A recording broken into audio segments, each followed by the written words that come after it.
What the Tech is sponsored by Audible.com, the internet's leading provider of audiobooks, with more than 100,000 downloadable titles across all types of literature. For a free audiobook of your choice, go to audiblepodcast.com/Andrew. Netflix. Watch thousands of TV episodes and movies on your PC, Mac, iPad, iPhone, or TV instantly. All streaming directly to you, saving you time, money, and hassle. For your free 30-day trial, go to netflix.com/GFQ. What the tech?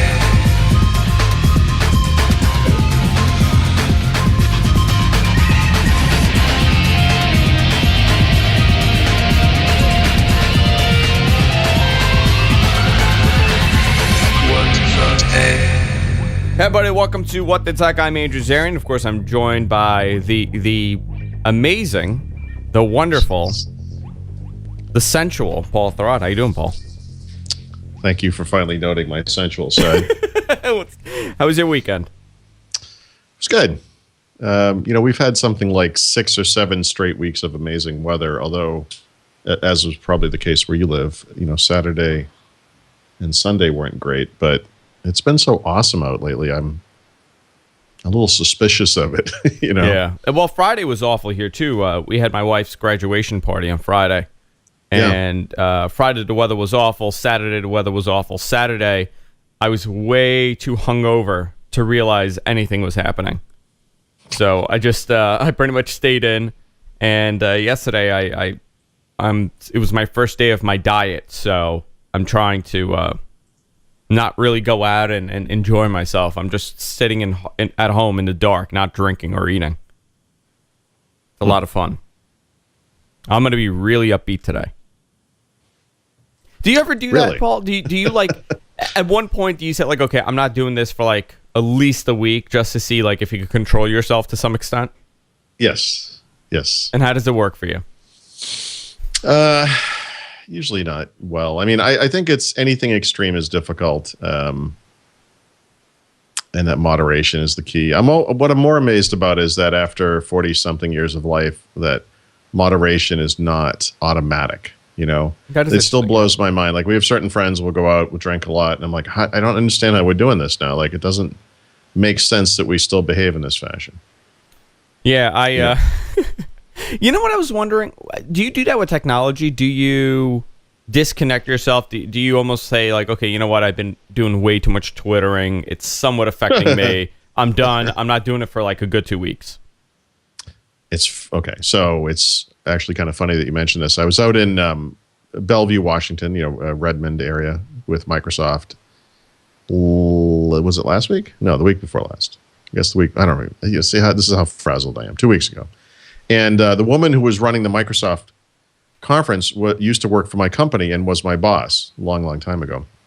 And I said to her, when I saw her, I said, it's funny. 10 years ago this month, I went on my last actual vacation. And what I mean by that is because clearly I go away on vacations. Like a paid vacation from a job. Like, I actually didn't work. Yeah. Like I didn't get up every day and do WinInfo. I didn't, and literally it was 10 years ago this month. And I said, do you remember who covered for me when I went away? And she's like, yeah, I did. And she actually wrote WinInfo that week for me 10 years ago. And that and a couple of other work-related things this past month have made me think, I need to work on moderation in this aspect of my life as well. Because I work 7 days a week. I work literally, well, not 365 days a year, but I bet I work like 362 days a year or something like that. I mean, it's pretty damn close to. How many hours do you think you put in a day? It's hard to say because I'm not, what defines work is difficult to measure. And I think I don't know. I have a lot of opinions about this kind of stuff, but I think that a lot of people that go into an office and actually work 9 to 5 are a little less honest about working than, say, someone like me who works at home, or can be anyway, because, I work, first of all, like I said, 7 days a week. I can work nights. I can work early in the morning. Some mornings I get up and I'm like, I just want to get something done and get it out of the way, but then I can blow off for 2 hours in the middle of the afternoon, which, someone who works 9 to 5 typically can't do or whatever. No, because I find it interesting because, I've been working for myself for almost ever, and it's kind of hard to explain to people, like, how your work thing goes. Like, we have family events, and I'm like, no, I can't go. I got to work And Oh, I they're get like, this all the time. What do you mean you got to work? Like You're at home. What do you mean? You're at home. You could. My parents still don't get this. I think they assume I'm on like the longest college break of all time. You're on They'll call sabbatical. me like, Dad needs some help moving a couch, down to whatever. And I'm like, that's fantastic. I can do it tonight between 6 and 8, or I can do it tomorrow. And why can't you come over right now? Because I work. They still don't seem to understand that. So I don't know. I'm going to take a little bit of time off this year, and by a little bit of time, I literally mean a little bit of time. But I don't know.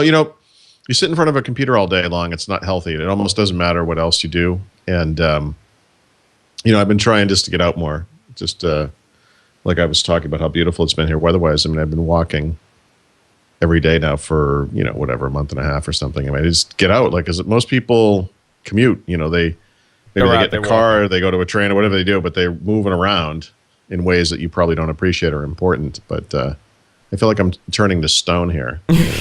You're becoming a recluse, Paul. You're not going anywhere. Well, no, I mean, I go. Staying in. I don't go anywhere regularly. Like I sleep above here. I mean, my commute is 10 feet vertically. It's I need to move around. I need to purposefully move around more, I think.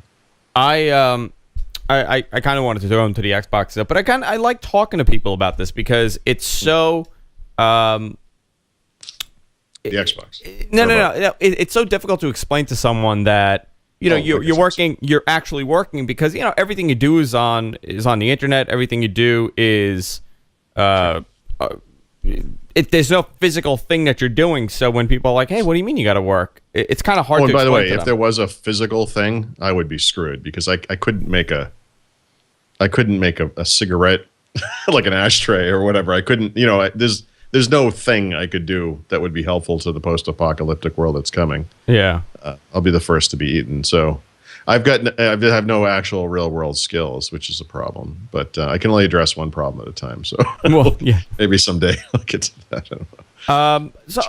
Let's talk about something. Actually, let's talk about the Xbox, and let's talk about before we jump in, yeah. Can I just mention? I don't know if you saw this. I made a change, or I made a suggestion, I should say, to the notes. I don't know if you go saw ahead. it. No, I this is the first time I'm seeing such notes. Okay, so I wrote a sort of a maybe choice in there in the list of items. I just want you to be aware of that. Okay, that's actually one of the things I want to go into too. That's good. The other thing, though, is since you put this up, I wrote a short article about the Xbox One, and based on a couple things. There has been a lot of angst in the gaming community about this console, right? A lot of hardcore gamers are a little bit freaked out by the fact that reveal event was TV, and what does that mean? I don't think those complaints are important in the sense that I think Microsoft will actually address that. But I am starting to wonder about this thing, this crazy box that they're making, whether it makes any sense. So, well, to me, the concept of pushing TV was, I think it's obvious that everybody knows that you're going to be gaming on this thing. And it's obvious that E3 is around the corner, so we're going to get all the gaming information. But with this Xbox, they are trying to attract a different customer base. They're trying to attract wow, I could put this in my living room and watch TV on there. Right. I could use this as a Blu-ray player. This is great. But this is why I wrote what I wrote, which is the point being, does that make any sense? Yeah. You could make the same argument with Windows 8, that when Microsoft made Windows 8, they sort of saw these changes that were coming, and they said, look, tablets are going to be huge. People want touch. We could make a separate thing. We'll call it Metro. Or we could kind of shoehorn it into Windows. We could jam it down people's throats. And that way, even people that don't have touch-based machines will have to get it. Hopefully, they'll love it. But either way, they'll become exposed to it. They'll get used to it. And that will generate some form of market share, and we can move on from there.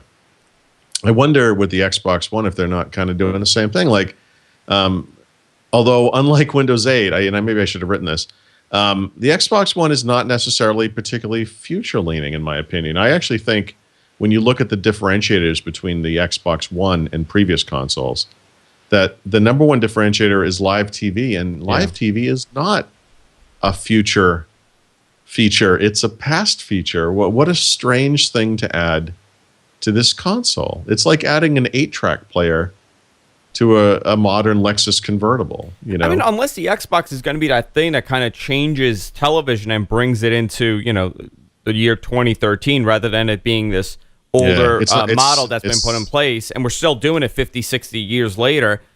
It may bring things like a la carte services and make it more of a common thing to see. I mean, think about it, Paul. I think we already see the future of TV, and it's not, TV. It's kind of like saying, I've seen the future of radio, and it's not radio. When you buy a car today, a modern, a nice car, whatever, it probably has options for such things as Sirius radio, HD radio, even Pandora, built right into the dashboard. That's the future of that stuff. That doesn't mean radio leaves; it goes away like traditional FM, AM radio, but that's the old way of doing things. But I mean, in hindsight, though, Paul, something like the Xbox is the closest thing that we have for a company like Viacom or a company like NBC or a company like Disney that says, okay, you know what we're going to do? Forget about the cable networks. We know people want to watch our shows wherever they are, no matter what device they're on. So let's offer this. At $10 a month, you get all the Viacom stations you want, MTV, VH1, whatever it is. Hold on, I'm sorry. Why does the Xbox have to be the thing that does this? Like, I actually, that's a good question. Why them? People, well, that's right. In other words, when you are the company that makes the hardware console, of course you want the hardware console to be the thing. But I mean, that type of service that you just described, which is basically another version of Netflix or Hulu Plus or whatever.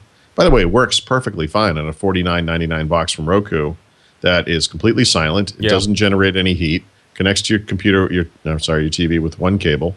And is super simple.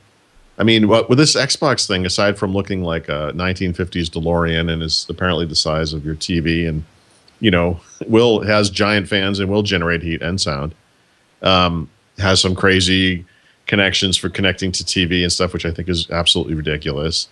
And also serves a market of hardcore video gamers, which is this kind of weird side market of, approximately 50 million people. What is I don't understand this market. Why does it? What did I just describe? Why? I just described like this crazy combination of things. Like I don't understand who this is for. I mean, it seems kind of curiously. Well, who is the Xbox for? The Xbox is for specifically the Xbox. The original one, the 360. They were targeting the gamers. They were targeting a very niche audience. I think this is Microsoft's way. They talked entertainment. They did talk entertainment. I mean, but this is Microsoft. Yeah, but the second one. I mean, they did some. The 360. I think if you were to go back and look, they talked entertainment. I think this is Microsoft's approach to, listen, we have to make sure that this market is continuing to grow. How do we make sure of that without consoles? I think we need to expand into an all-in-one device in your living room. I mean, I'm just trying to. Do I think the concept of things that I should have written down? So, for example, I mean, do I think it makes total sense? No, it doesn't. But what other way is Microsoft going to be able to get into your living room and become a media provider? Well, they haven't yet. So, none of these companies have been very successful doing this. Even something like Netflix. Roku. I don't remember the exact numbers, but they came out with some little blog post the other day where they said, "Hey, over the entire lifetime of this device, we've sold." I don't know if you remember, 3 million, 6 million, something like that. That's not a lot of millions. I mean, not a lot. Obviously, any millions of anything is kind of a big deal in some ways. So how many? You compare it to 3 million? I don't remember. I mean, Roku announced something recently within the past 2 months. Okay. Roku's been around for 4 or 5 years, whatever it is. Xbox, we know, has sold roughly 75 to 80 million units. I don't remember that either, but we also know that they have 46 million Xbox Live subscribers. I think that number is the actual number of users. Compared to 1.4 billion computers running Windows, not a big number. Compared to the number of TV sets in the United States of America, which is probably something like population times 2 or whatever the number is, not a big number. It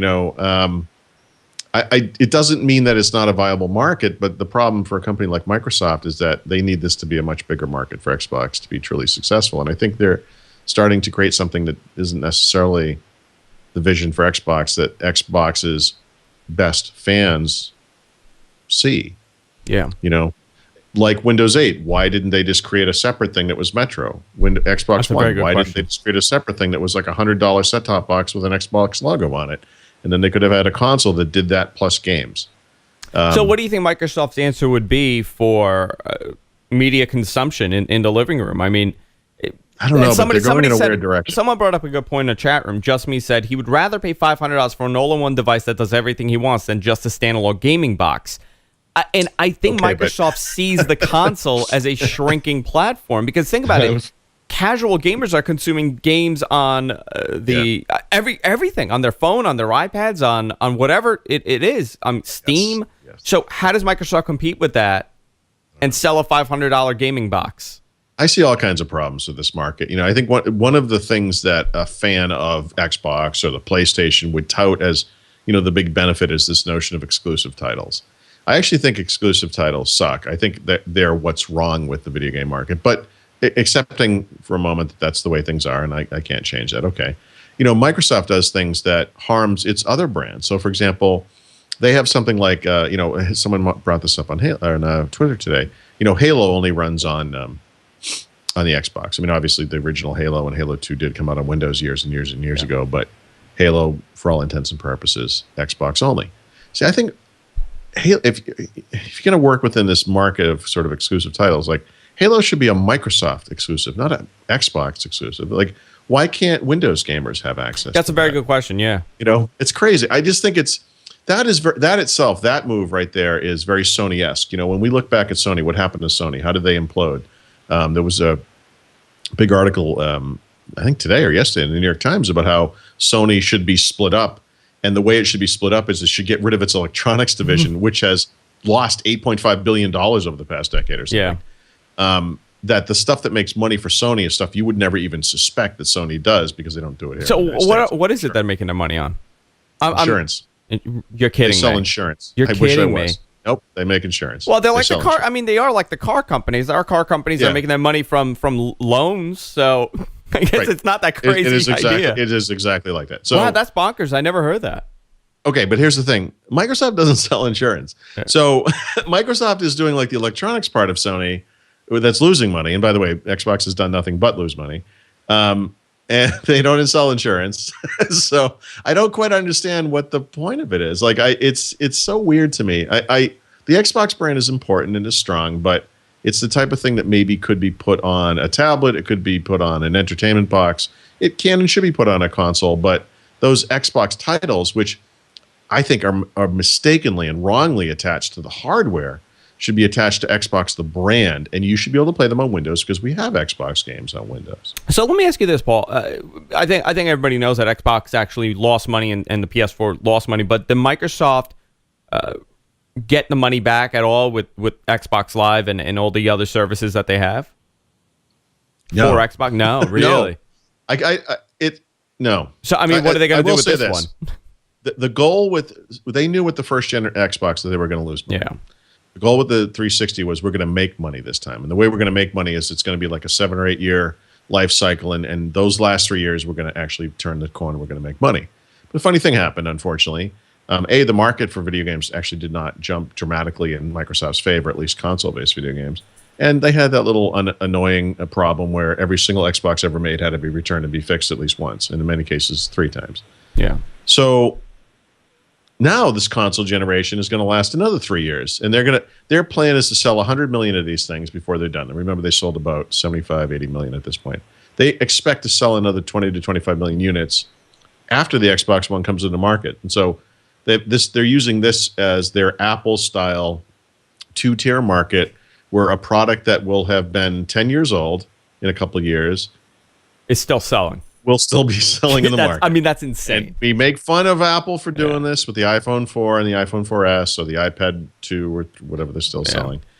Microsoft's going to do the same thing with the Xbox. So what are you going to do with the Xbox 360? Are the same services that are on the Xbox going to be available on the Xbox 360? I mean, well, it's the same infrastructure, right? I mean, so Xbox Live is an online service that you can access from your PC, from your phone, from obviously from the console, and from the Xbox One. The Xbox One will have unique aspects to it with regards to Xbox Live. But if you look at Xbox Live today on the 360, I think that just continues. They don't have to change anything. Only the Xbox One will have certain. So the entire UI is going to change over similar to the Xbox then, the Xbox One UI. Or are they going to run two separate? No, they don't have to change anything. I don't. There's no anything. need to change anything. I mean, I'm not saying they won't. I'm just saying there's no need. You brought up an interesting point during Windows Weekly. I was listening to, and you brought up the fact that it's interesting how they briefly mentioned Windows 8, that it was running Windows 8, and they were kind of like saying like it's running 3 operating systems, a core Xbox, and that's crazy. And you brought up an interesting point on how if if Windows 8 was selling well, and if the didn't have all these like negative things about it, it would have been running Windows 8. Yep, the same great thing you run Excel on. Absolutely true. By the way, the computer I'm using right now has Hyper-V and virtual machine, so I am right now also running 3 OSs in one, according to Microsoft's marketing department. I mean, like that's a crazy distinction to make. The Xbox One is based on Windows 8 core. It is running Hyper-V. Yeah. It's Windows. I mean, there's no other way to say it. So I want to continue the Xbox stuff because there's so many emails we got and there's so many questions, and the reaction that they got, it was so fascinating to me on how negative the reactions were. Yeah. While the Sony announcement, which I think was a total bomb, in my opinion, I mean, gamers may say it was very successful and they got more information, but I thought Sony's announcement was awful, and people were saying, like, well, you know what? It's not fair to judge Sony. We don't have the product here yet, so let's all wait and see what they do. Oh, wow. But the Xbox guys were like, F Microsoft, it should be a gaming box. I don't care about a Blu-ray player. And it was so negative to me. Yeah. And I kind of want to address some of that. But I did want to say, Paul, you brought up the Roku. I don't know if you know this, but we are now on the Roku. Really? Yes, the GFQ network is now in the Roku store. If you have a Roku, I recommend you download the Roku app. You check us out. You let me know if there's any issues. Right now we're streaming 720p video live onto the Roku. All our shows are on there. And I believe we're in the news section. I think we're like the first thing in the news section. It's featured on the Roku front page. So it's amazing. I mean, that little box is able to do HD video. It's mind-blowing to me. Right. Mind-blowing. Or you could spend $500 to get an Xbox One. Or you could spend $500 to get an Xbox One. But that was another thing. People were kind of complaining that this device is no longer about gaming, and they were profiling. Well, that's not fair. I mean, it's not. It wasn't fair at all. No, but they were profiling the whole thing where it's not about gaming, and it's about the television, and it's about all this. But how else are they going to sell a $500, and let's assume that's the price, a $500 gaming platform when the casual gamer no longer needs to buy an Xbox to play a game? I think that core is getting smaller. Yeah, there's no doubt that the market for video games has gotten a lot bigger, but that's happened because of iPods and iPhones and iPads and all, Android devices, and I mean that's Facebook, the web. I mean, people are playing games, casual games mostly in other places. Now, granted, there's a nice argument to be made that certain experiences are only possible with a full-fledged console or gaming PC even. Because of the processing power and the storage space and all that kind of stuff, screen size. There's all kinds of great reasons.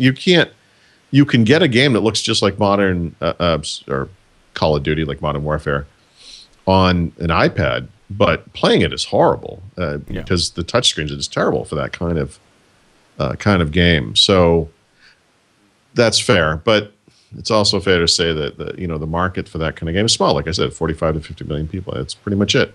I don't know. Microsoft makes things like Windows and Office, SharePoint. This Windows Server, these things that have a billion users. Xbox has like 45 million. Yeah. That's 1/20th of a billion. It's really small comparatively.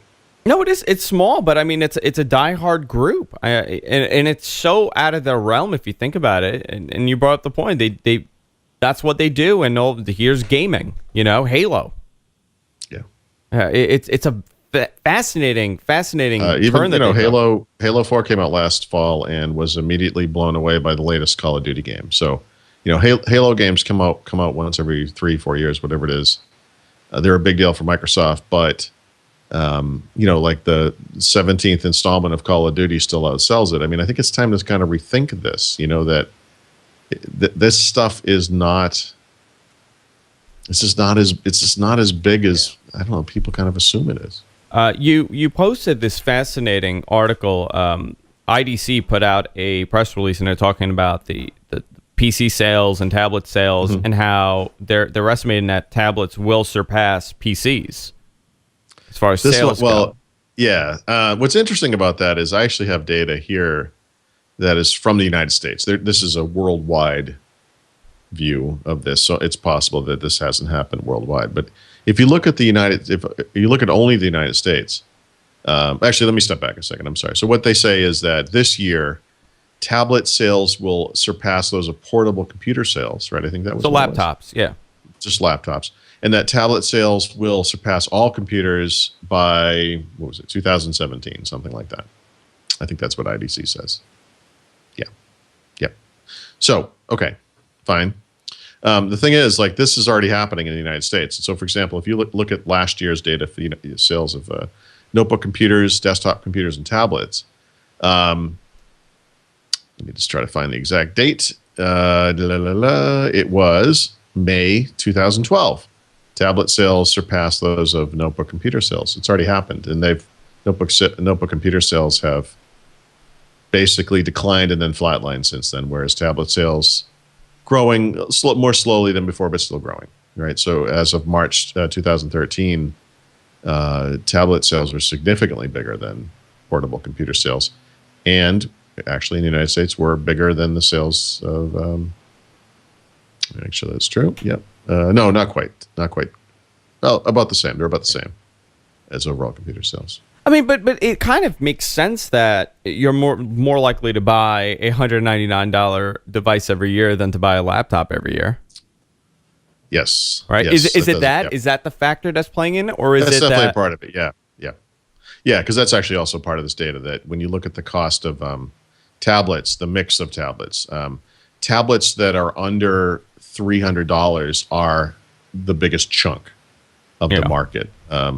They're almost, that's the easiest way to say it. And if you look at tablets that are under $500, that is almost the entire. That's like 70% of all tablet sales. So no one is buying, not no one, but a smaller percentage of people are buying these $500 and up tablets.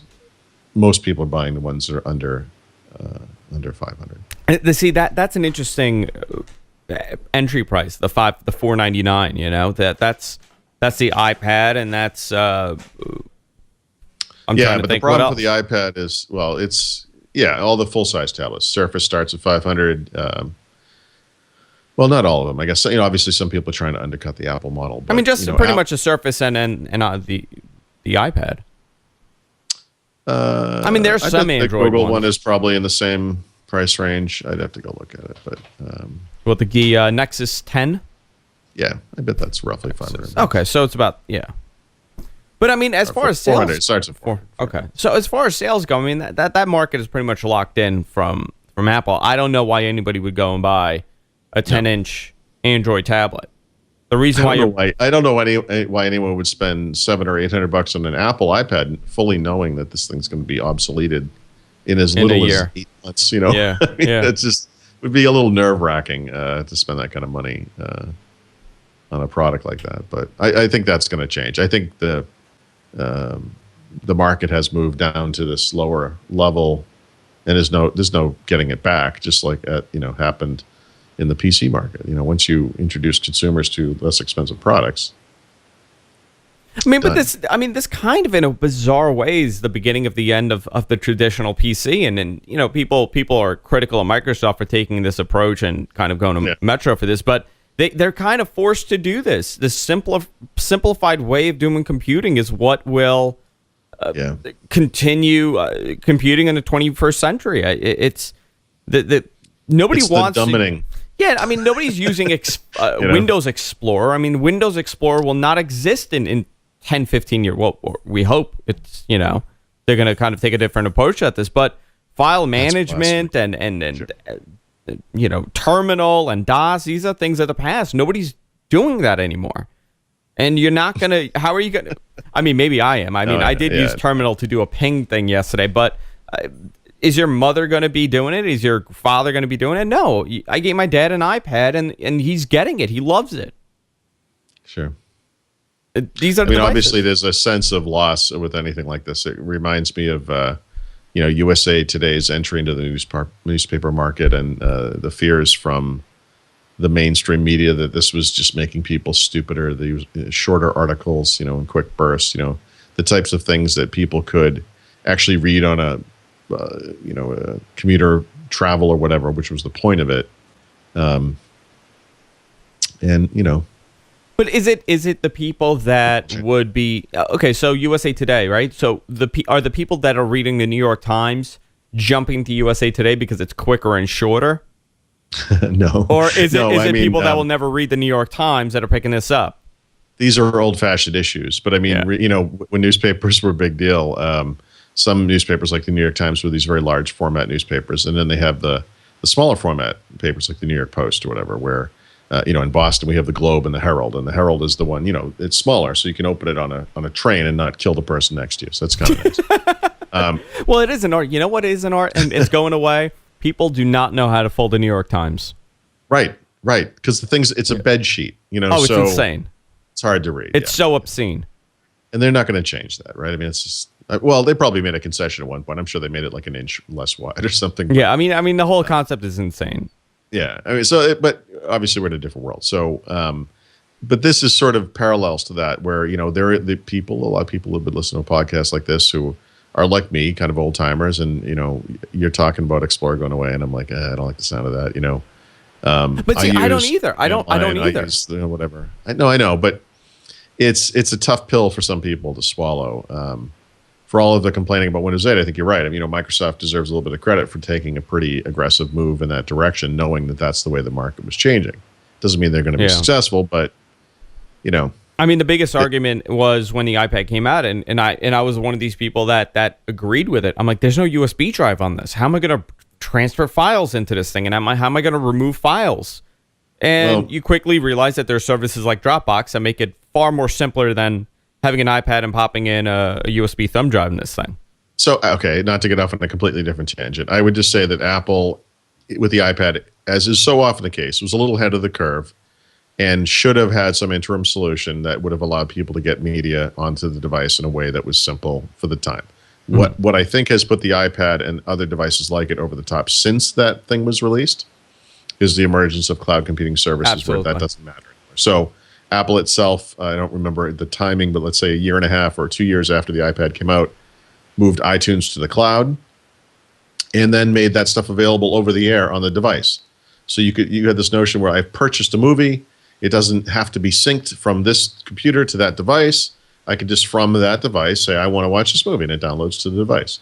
That was a big change. I actually think in some ways that kind of thing is a bigger deal than the presence of the device itself. Like the services are what makes that device. Yeah, I mean useful. the iPad, it was a beautiful device when it came out, and people had not seen anything like that. But Sure. would it have been as successful if? Oh no, we've seen something exactly like it. It was just smaller.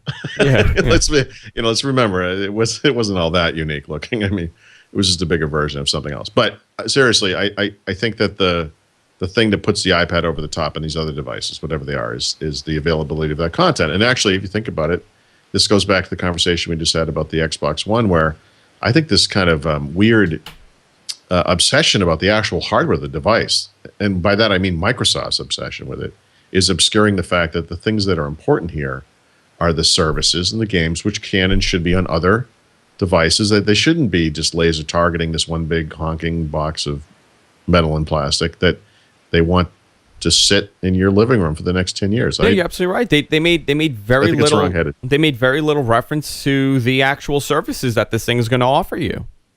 Yeah, very little. If you think about it, they spoke about the sensors in the Kinect longer than they did about the services that this thing is going to have and how you're going to be able to access pretty much all your media, all your services, everything on this one device.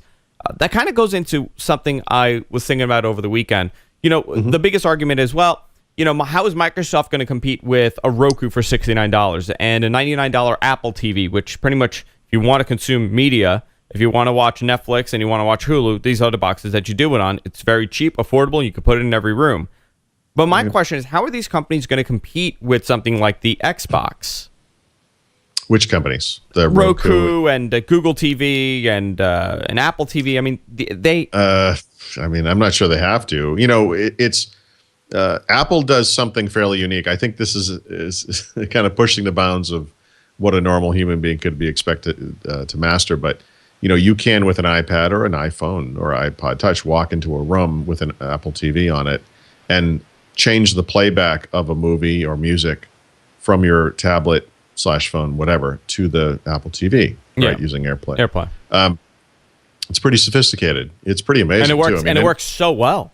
Yeah, and anyone who's done that has seen the quality level's amazing, right? It's actually pretty astonishing. There's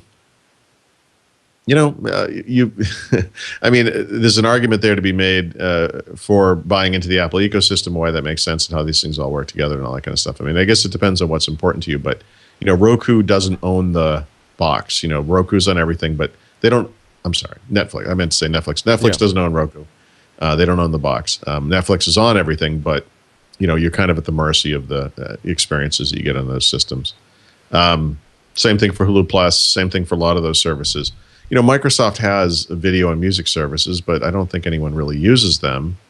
And they benefit somewhat from having Netflix and Hulu Plus in there, but everyone has Netflix and Hulu Plus. So at this point, who doesn't have it? I mean, that's right. Really what it comes down to. By the way, we use it on this Roku device, Netflix, that is, fairly regularly. Works great. The quality's great. We never have any problems with it. It doesn't make a sound. Yeah. It's kind of hard to argue against it. I want to continue this discussion about the other devices that most people are using, because I have a whole theory on this, and I have a theory that we're going to see a major shift from even Apple TV and Google and even the Roku, where these companies are going to start adapting gaming into their platforms, and they're going to be mini consoles, to kind of compete with the Xbox in that sense, because it's become so easy to do gaming on these things. We're seeing that from those little Android-based boxes. Roku has this. Roku does. The Roku remote control is a Nintendo-style controller. Yeah. So I think they tried it, but they really didn't develop it beyond that. I want to continue. No, I mean, I think like most, most people, I looked at Angry Birds and then last year and that was it. Angry Birds, something else, and you pretty much come to the conclusion that there's Angry Birds. There you go. On everything. I played it on everything now. I wonder if they have Angry Birds for Windows Mobile. For Windows Mobile. I wonder if someone could make it. They won't have it for Windows Mobile, but I want to play it on my someone touch. made a clone. This is what I used to have to deal with in the Amiga world. You'd always have like the sad rip-off clones of Nintendo games or PC games or whatever. That was always the way it was. I think it was called like Mellow Pigeons. And they just walked around in circles. They didn't really do anything.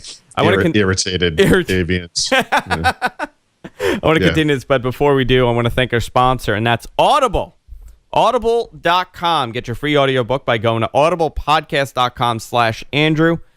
We talk about audiobooks all the time here on all our shows pretty much. Everybody's a big Audible fan. I know Paul's a humongous Audible fan with great suggestions, and I get the emails all the time from people saying, hey, I heard Paul talk about this specific movie or the audiobook that was a movie, and I listened to the audiobook. I watched the movie, and man, was it different. And that's really what I love about Audible. And Paul actually has a very, very cool Audible pick this week, and it is a movie. But I'm sure it is a movie, yeah. The movie. This is interesting. So it's World War Z. And it says movie tie-in edition. So tell me what exactly that is. Yeah. Well, I've actually recommended this book before, this Audible book. But the previous version that they had on... Actually, this says it's abridged. That's not correct. I believe this is... Have I made a huge mistake? Let me look at this again. Well, the previous version that I've looked at, that I've recommended and that I own, by the way, is an abridged. Actually, it says it's abridged. So the original version of World War Z on Audible is abridged. It is, yeah. And it's just kind of a straightforward deal. Actually, there is an unabridged version. Now I'm looking through it. So what this is a much longer version. It's about double the length of the original Audible version. It's got a host of amazing actors. And so if you're familiar with the book, the way that it works is it basically is a recounting of a zombie apocalypse after the fact. And so it's basically a reporter that goes around the world and interviews people who were involved in key moments of this, zombie fake apocalypse. history. Yeah, It's really well done. The book is just unbelievable. So in this version, what they do is you've got it's narrated. The narrator is the author of the book. He's the reporter. And the people that he interviews are all played by actors, including famous actors like... Max Brooks is the narrator. Henry Rollins, Mark Hamill. Yeah, Simon Pegg, Rob Reiner, John Turturro. It's a lot of people. It's pretty amazing. And so in some ways, this is a lot like there's a Stephen King anthology called Nightmares and Dreamscapes, which is a kind of a 3-book Audible series that also has a different famous actor for every story. It's kind of a cool addition. I thought this one was unabridged. I'm actually surprised. This is still apparently abridged. So I don't know if we'll ever get a full reading unabridged by these same actors. But So how was this compared to the, I guess, original one that you listened to? it's just more. So in other words, the original one that I do own is about 6 hours long, which is not long by by book Audible book standards. Like the Dan Brown books I've been listening to are about 17, 18 hours long, something like this. This book, the new version, is 12. It's over 12 hours long, and so this just came out about a week ago or 2 weeks ago, I guess. And so basically, it's just an expanded version. I thought the point of this was to make the unabridged version, but I think that was a mistake. I was reading some of the reviews, and I believe at one point it said unabridged, and it was a But mistype. it's not actually. Okay. Yeah, Okay. yeah. I could have sworn this said unabridged. No, I think you're right because I just looked in the comments where people were saying the same thing. Okay. Either way, thought that, I'm a did huge think fan that of was it. the point. Yeah, I think this an is amazing great. story. I see. Yeah, I'm really, a really little. good. I'm a big fan of the World War Z book, the Zombie Survival Guide. I have, and I think Max Brooks did a phenomenal job at this. But I'm a little concerned with the movie. I am too. So why are you concerned? I don't even know if they're going to stay true to the exact storyline. Yeah. So the reason being that in the book there are so many different stories, some of which are incredible, but they're all involving different people. So obviously, when you make a movie, I mean, they go back to some of the same characters occasionally, obviously, but it's a bunch of different storylines. And I could the be movie wrong. version, I'm curious how they're going to do it. I could be wrong, but the zombies in the book, they survived underwater also, right?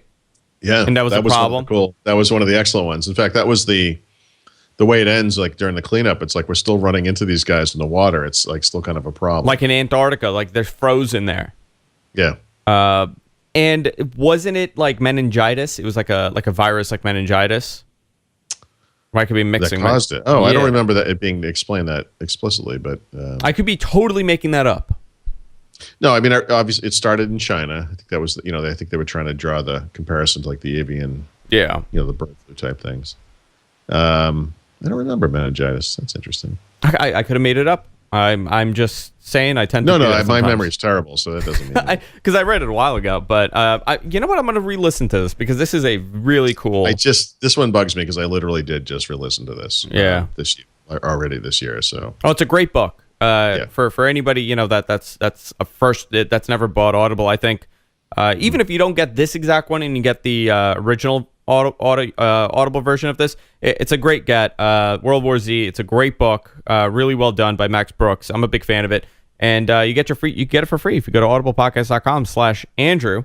And I want to thank Audible for supporting What the Tech. We're very topical here on What the Tech. There's a big tie-in, a lot of pop culture tie-ins with the World War Z coming very out. topical because the zombie apocalypse is literally happening.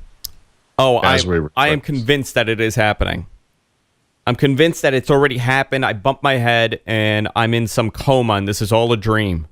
Yeah, I just wanted to get it over with, Paul's some zombie that's been like sitting next to me for 45 years while I lay there unconscious. So I want to talk about Apple TV and I want to talk about Roku a little bit because the thing that's missing from Apple TV, it's a separate app store from the App Store for iOS. Google TV is a little similar, where it's the same app store, but a lot of apps don't run. Microsoft is running a totally separate app store. It's going to be a different app store, right? They're not going to allow you to access the Metro apps. What are you talking about? For the Xbox? Yeah, like on Windows, like where you have the store where you buy your Metro apps.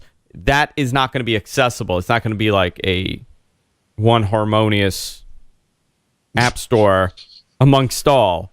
It's going to be separate. They're keeping it separate. Like, you can't run Metro apps on the Xbox. Well, we don't know. Oh, we don't know that. But 1 month from now, we'll be in San Francisco at Build, and I assume they will have discussed that at the show. So I guess we'll see. Yeah, like if there's a CBS app for Windows 8, right. Why can't it be the same exact app on the Xbox? On the Xbox, ideally, that's exactly what. Exactly. Yep. Ideally, but we don't know that. But you're gonna have games. Obviously, by the way, they screw that up, and I mean, I'm seriously reevaluating. Well, there's still no podcast, so this is so stupid. Well, podcasts are missing, so still, but nobody cares about podcasts. Nobody cares. It's not a $1 billion business. No, it's not. The problem. That's the problem. So we're sponsored by Audible. How, like, Apple's missing games on there. They're missing a lot of the apps that really make the iOS experience because there's so many games and so many apps, and you can do so much on it. Yep. I mean, it's amazing that it's taken them this long, but in order to compete with the Xbox, they have to open these platforms up for development, where, if you have Angry Birds on your phone, you should be able to have the same exact experience on your Apple TV. So you can do an AirPlay type thing with a game where maybe it's a driving game and you're holding a tablet like a goofball and it's on the screen. I mean, you can do that. Yeah. But I think that is the preview for where that gaming platform goes. That I think the future of that is going to be not so much, even though there probably will be Apple TV specific games, but rather games that interoperate between the two. Oh yeah, no. I'm even saying, forget about having it as a second screen. I'm saying Apple you should be able to buy a controller and here's your console. Sure.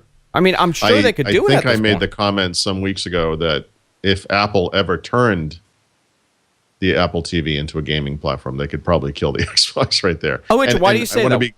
I'm curious because why. The market for that kind of gaming is so much bigger than the market for what the Xbox targets. What kind of games do you think would be, I guess, best sellers on an Apple TV compared to an Xbox? Yeah. No, what I mean by that is if you look at the games that are on iPads and iPhone today, it would be extensions of that. Like, in other words, what would the Rovios of the world do with a bigger screen? What if you could have that? The iPhone actually has a pretty high resolution screen today, and you have to think the next version is going to be some crazy full HD thing. I mean, why not have? And we already have Retina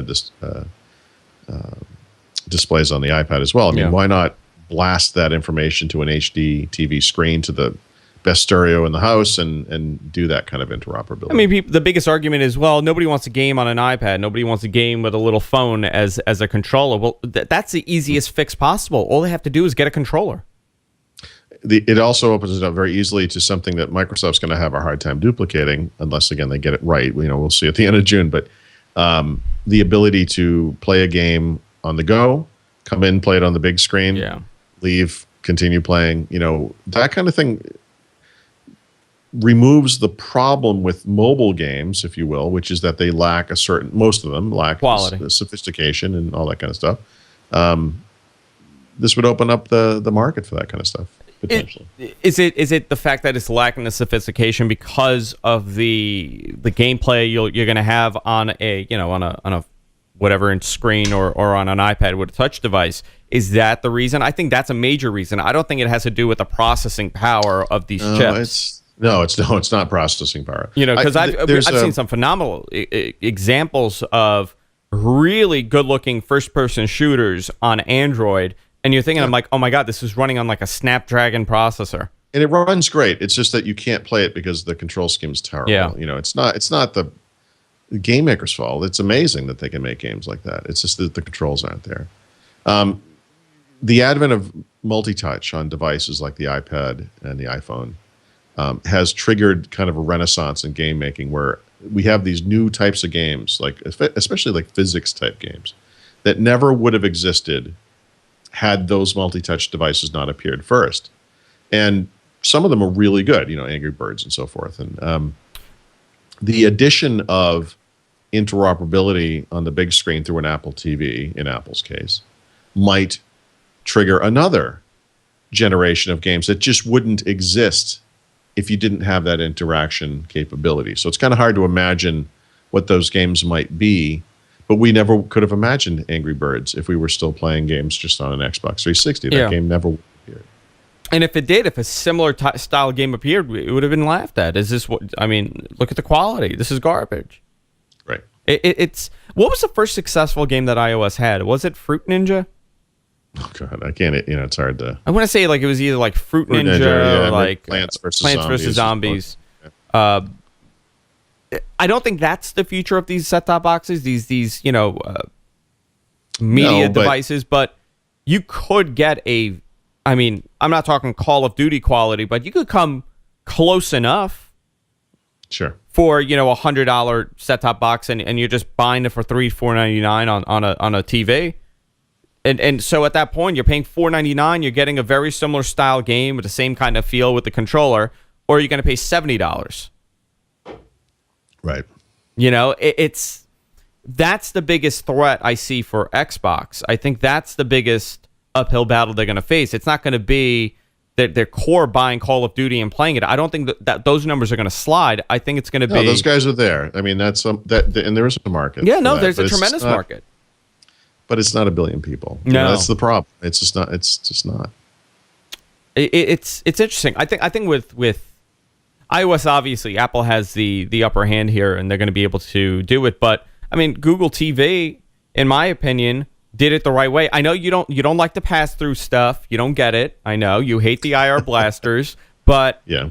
For me, I really see that Google TV was the one who did it right to an extent. I mean, where it just piggybacks off your cable provider. Your cable box. Well, okay. So on that note, that is what Microsoft's going to do with the Xbox One. And so maybe given the current state of the technology, that's as good as it gets. I suspect over the lifetime of the Xbox One that certain cable providers will provide a more elegant solution than IR blasting. And if you're on one of those, good for you. And you'll have a better experience. And if we're really lucky, and, this would make me seriously consider the Xbox One as a very important living room device.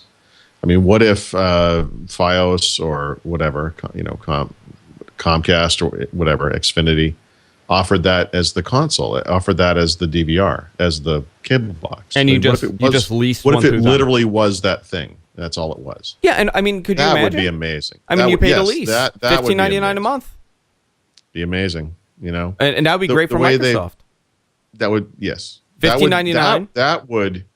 That would dramatically increase the market, the total addressable market, or whatever you want to call it. I'll give you a perfect example on what they could do, okay, and how they could do this.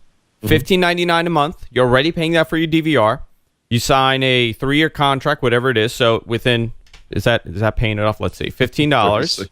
Let's see, $16. Divided. Well, you know what? You do $20 if you want that. Yeah. Okay. So you do $20 a month. You get the Xbox. You're already paying. You're paying for the.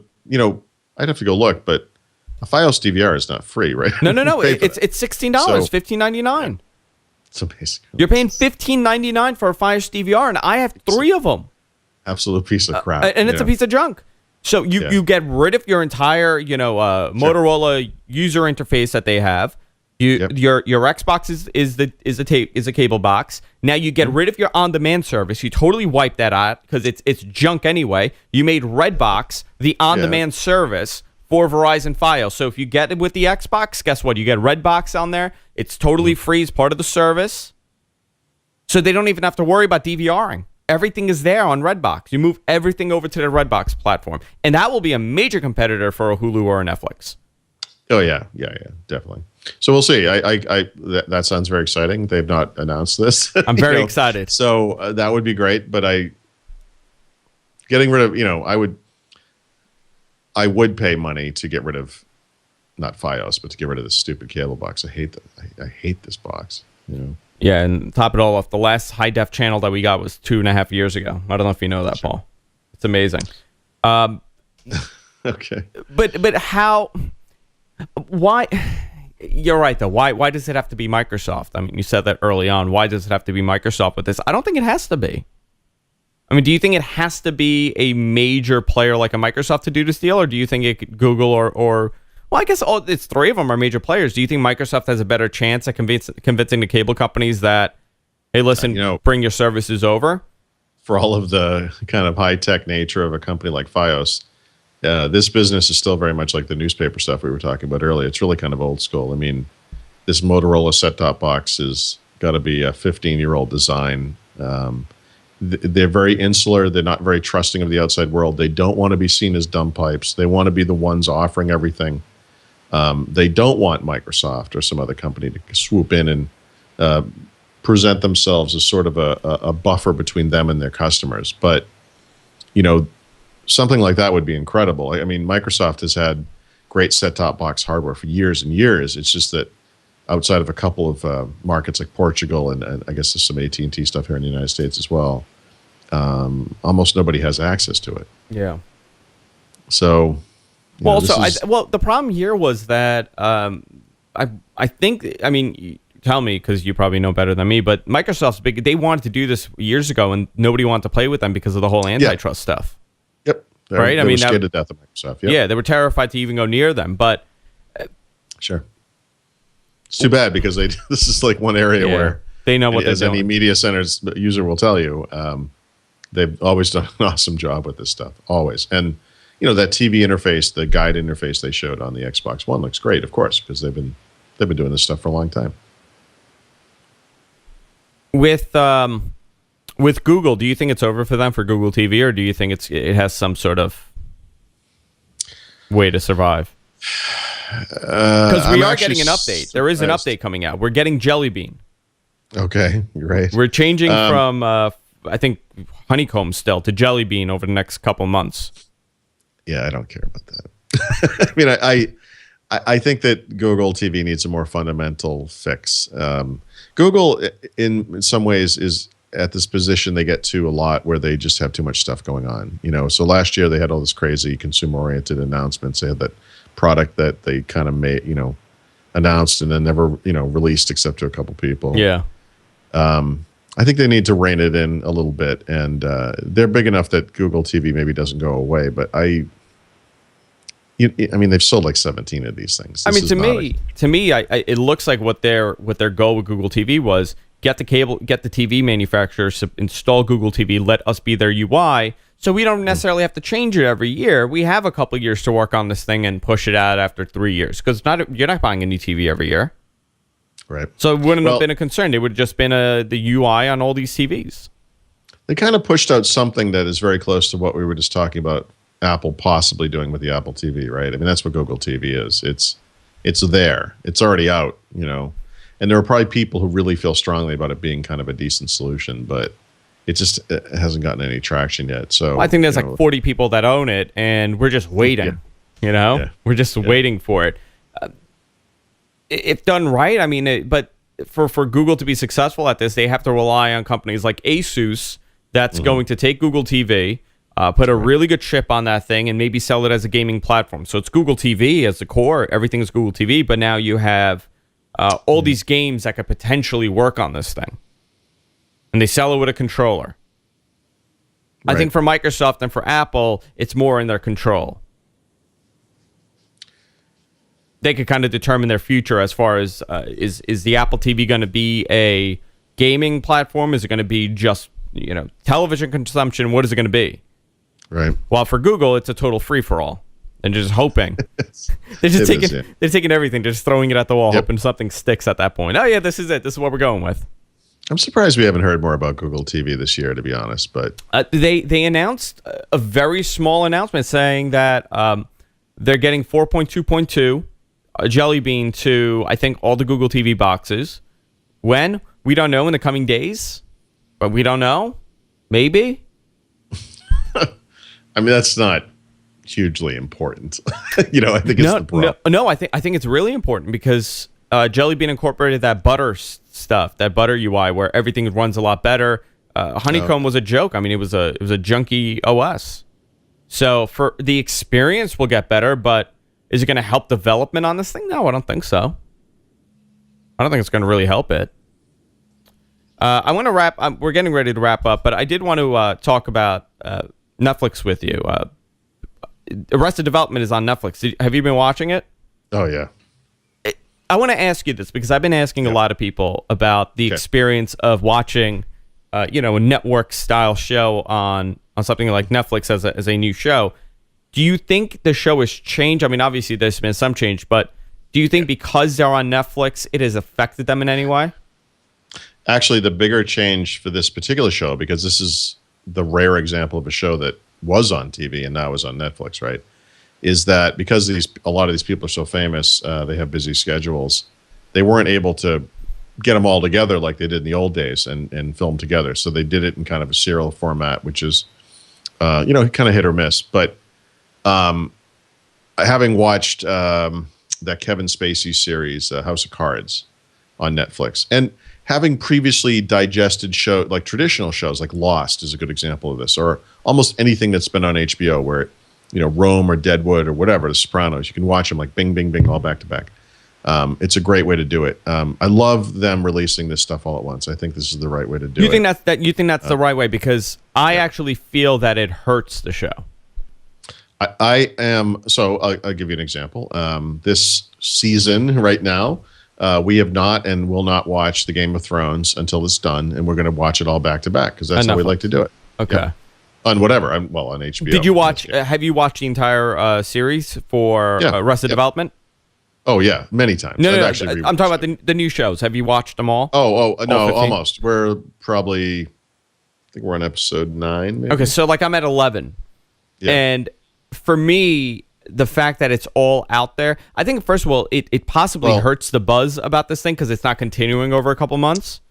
Okay, I mean, I'm thinking of it just as a fan of the show. I have to say, it has allowed them to take a show that was already really intelligent and dense and make it, in some ways, smart is probably not the right word, but even denser. They're now, once you get to episode 7 or so, they start referencing these things. Be like, holy crap, that was like a throwaway moment in episode 1. Yeah. And it actually factors into this. It's amazing. Well, you had the Happy Days reference. I mean, I think it was Fonzie was there and Chachi. Yeah. I mean, I mean, that was blah blah blah blog. The stuff in the show is so amazing, and they brought back, I mean, virtually everyone who's ever been on it, which is unbelievable and awesome. There's this stuff; it's amazing. The guy who does this is obviously a genius. I mean, I think we had talked about this on Skype earlier today, where I've seen some weird criticisms of this new season, but as far as I'm concerned, this stuff's the first 8-9 episodes. It ranges from good to unbelievably hilarious excellence. I mean, it's none of this is bad. I mean, it's amazing. So that level of quality, this speaks very well of the future possibilities. And I don't want to just see Firefly fans getting together to get the show back on Netflix. I don't think it all has to be redoing past shows, but House of Cards is a good example of the type of thing that might have ended up on Showtime or on one of the cable networks like FX or IFC or something. Yeah. Really well done, a really, really good show with great actors. This is the future of TV. It's not TV. No, I agree with you, and I think when shows leave the networks, if they're canceled, prematurely, this is a great option for them if they have some sort of following. I'm still petitioning to get Veronica Mars on Netflix. I'm hoping that the Gilmore Girls are going to jump ship. I'm just hoping one day. I think the writer from Arrested Development started off on the Gilmore Girls. I could be wrong about that. No, you could have been. You could have been. I mean, I discovered shows like Always Sunny, and I'm a huge Always Sunny fan. I think it's brilliantly funny. Brilliant's not a good term, but it's really sophomorically funny at this point. Softcore. I mean, sophomore. Softcore porn. Yeah, it's very similar to softcore porn. But I think it's a great option. And, this kind of ties into everything we were talking about today. This is really the future of television, and it all comes down to if the networks are going to understand that, and if it takes a Microsoft to kind of lean them in that direction, then I'm really happy. By the way, maybe that is the trigger. Maybe it literally is, oh God, this is running away from us now. Yeah. We got to jump on the bandwagon. Quick prediction before we wrap it up. I honestly think within the next 5 years, because of the Xbox and because of services like the Xbox, we are going to see major networks do a la carte services for these devices. Maybe Microsoft will be the first, but I think something like Viacom will say, okay, you know what? All the Viacom stations are on Xbox now, and you got to pay maybe $4.99 a month to get it. It's interesting. So like for a specific device. Let's say I think CBS does have that relationship with Microsoft, right? They were kind of showing CBS and they were showing ESPN. So CBS is ESPN. ESPN already has kind of a relationship with Microsoft. They were talking about the NFL network, or NFL, I think in particular. NFL, and I think it was, they showed some CBS stuff. But let's say CBS. CBS has, Viacom has, USA, whatever. Let's say it's Spike. So let's say it's 20. Oh no, USA is NBC. So let's say there's 20 stations for a Viacom, branded whatever. All those 20 stations are going to be available on your Xbox for $4.99 a month, exclusive to Xbox Xbox Live members. So I mean, if you really look at it that way, that is them providing a la carte, and they're saying, well, you want a la carte? Here's a la carte. Yeah. HBO, Showtime, Cinemax. I can see NBC Universal doing that. Yeah. I mean, I wish HBO would do it. They've indicated they have no interest in ever doing that. But I don't know. I think the world's going to change enough that it's going to reshuffle all of that stuff. I mean, really, it's totally I would be shifting. shocked if it didn't. Yeah. No, and I think within the next 5 years, a device like this will be what they need to change it. If there's no Xbox type style device that really becomes a driving force behind television. Well, the trick is 5 years from now, you won't need a device like this. It could be anything. I mean, yeah. It could be a Roku device. It should be. I mean, the way things are going, I can't see how it couldn't be. But. Yeah. All right. Time to go. Let's wrap it up. WinSuperSide.com for all things Paul Thurrott. You can follow Paul on Twitter at Thurrott. You can follow me on Twitter. I'm at Andrew Zarian on Twitter. I like it when you guys follow me. I get happy. Makes me a really happy boy. Also, we're on Roku now, guys. So if you have a Roku, definitely go to Roku. Find our show there. Find the GFK Network there, and you can get all our shows. What the Tech is on there. Everything that we do is there.